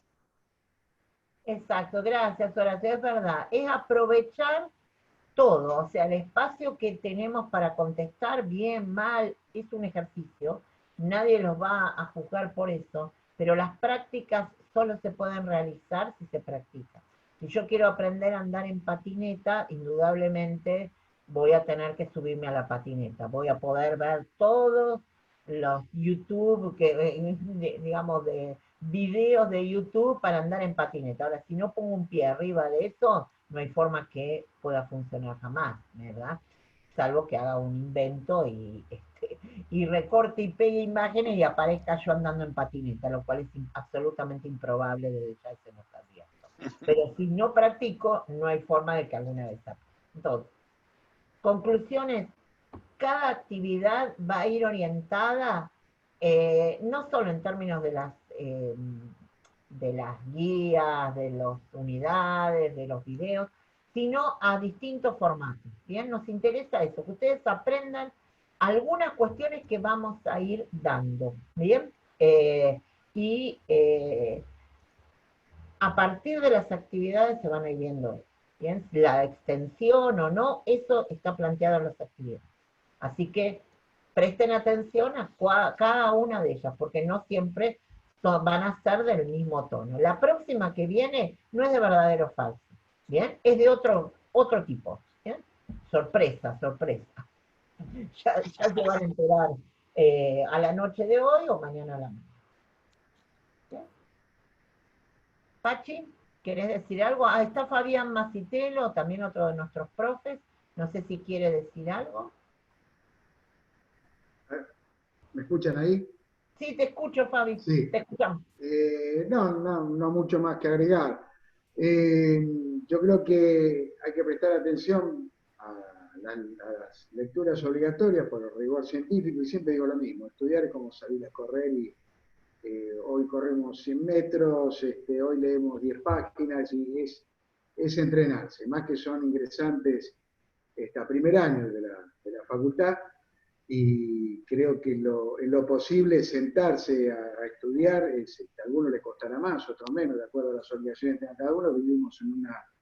Estamos viendo algo bastante extremo, ¿no? Que este aislamiento, cuestiones económicas, y bueno. es tener voluntad y, bueno, y prestar atención a lo que dicen los profesores, los distintos foros, a las clases plenarias, a las microclases. Está todo servido como para que aprendan y aprueben la materia.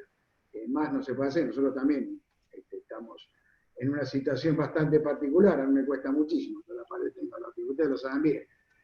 Así que el esfuerzo de todos, creo que es mancomunado, y todo lo que tengan que preguntarnos para guiarlos en el contenido del programa, de los temas que estamos dando, para eso estamos. Es una cátedra que tiene libertad de pensamiento, como ustedes bien dijeron, y lo dijo Pachi. Uno puede responder una pregunta distinto a otro, pero no que todo sea copiado. Tratamos de evitar lo que es Wikipedia, lo que es ese fraude ideológico que nos hace muy mal cuando uno va a corregir un examen, un parcial. Nos damos cuenta. Los profesores nos comunicamos todo y nos damos cuenta cuando algo es copiado de algo que nosotros no proponemos en la cátedra. Así que es sentarse a leer, ser honesto, preguntar lo máximo, el tiempo es tirano, porque sabemos que pasa muy rápido. Para nosotros también preparar la clase cuesta, responder, sobre todo a ustedes que son titulares adjuntos, que son la cabeza visible de la cátedra. Nosotros venimos un poquito más abajo, pero es una responsabilidad. Y es una responsabilidad de todos, de los que estudian, porque ya están en una universidad, son mayores de edad, no están en la secundaria, y para nosotros también. Traten si es libro abierto, obviamente tienen la oportunidad de leerlo, de releer en el parcial, que directamente define la aprobación de la cátedra del alumno, el parcial, y sean lo más honestos posible. Como bien le dijo Pachi, interpretar de manera distinta y fundamentarlo, nosotros no cuestionamos la ideología de cada uno, hay una libertad de pensamiento, y eso es importante. Es importante, le estamos dando todas las herramientas posibles y todo nuestro esfuerzo para que ustedes aprendan y aprendan. Creo que no tengo más nada que agregar. Gracias, Fabián, gracias Francisco y Horacio también. Y bueno, chicos, esperen la próxima actividad. Recuerden que la plenaria, volvemos a hacer una plenaria a las 18:30. Si ustedes quieren volver a estar, ningún problema. Ya saben que vuelven a estar. Hay algunos profes que pueden estar otra vez, por ahí se incorporan otros. Y recuerden que esto, tal como señaló Francisco, es una identificación, ¿bien? Puntual de algunas cuestiones que faltan, pero que es necesario como para dejar algunas ideas para que puedan trabajar. Va a ser subida la actividad 2 o hoy a la noche, por ahí no sé, porque vamos a terminar como a las 8:00 el otro plenario, pero si no mañana a la mañana, y así ya empiezan a leer también y a trabajar, y anímense, bien, anímense. Han tenido que enfrentar ustedes y nosotros también un tiempo que es único, que jamás ninguno de nosotros vivió. Ninguno de nosotros cursó así. Hemos hecho carreras distintas los que somos parte de esta cátedra. Tenemos formaciones muy diversas, ¿bien? Y en distintos tiempos. Entonces, evidentemente nos hemos tenido que adaptar todos a este tiempo. Y ustedes han tenido que enfrentar y transcurren un primer año de la vida universitaria de un formato que jamás vio nadie y que nosotros tampoco como profes hemos vivido, ni menos como alumnos. ¿Bien? Entonces, en este proceso de aprendizaje conjunto nos tenemos que permitir también tomarnos unos tiempos y por eso también definimos lo de ir con las actividades un poco más, porque hay gente que incluso después de alguna devolución hicieron el aporte, y bueno, está bien, chicos, nadie va a criticar por eso, en serio, ¿bien? Hay que cuidarse mucho, mucho, especialmente los que vivimos acá en Mar del Plata, y que queremos seguir estando todos juntos y bancando esta nueva forma en donde la educación universitaria nos tenemos que encontrar. Es lo que nos tocó y es a lo que tenemos que seguir porque la educación continúa y acá no se rinde nada. Bien. Bueno, estimados, gracias a todos, a toditos por estar. Nos volvemos a ver, si quieren, otra vez a las 18:30, y si no tienen las clases para seguir sufriéndonos todo el tiempo. Que nunca son dos iguales. No, por supuesto. Salen otras preguntas. Sí, decir, sí. está nosotros tenemos un guión, pero después van apareciendo nunca hay dos clases iguales. No, jamás. Y nosotros menos. No. Nosotros menos. Bueno, chicos, nos vemos en cualquier momento. ¿Vale? Nos vemos.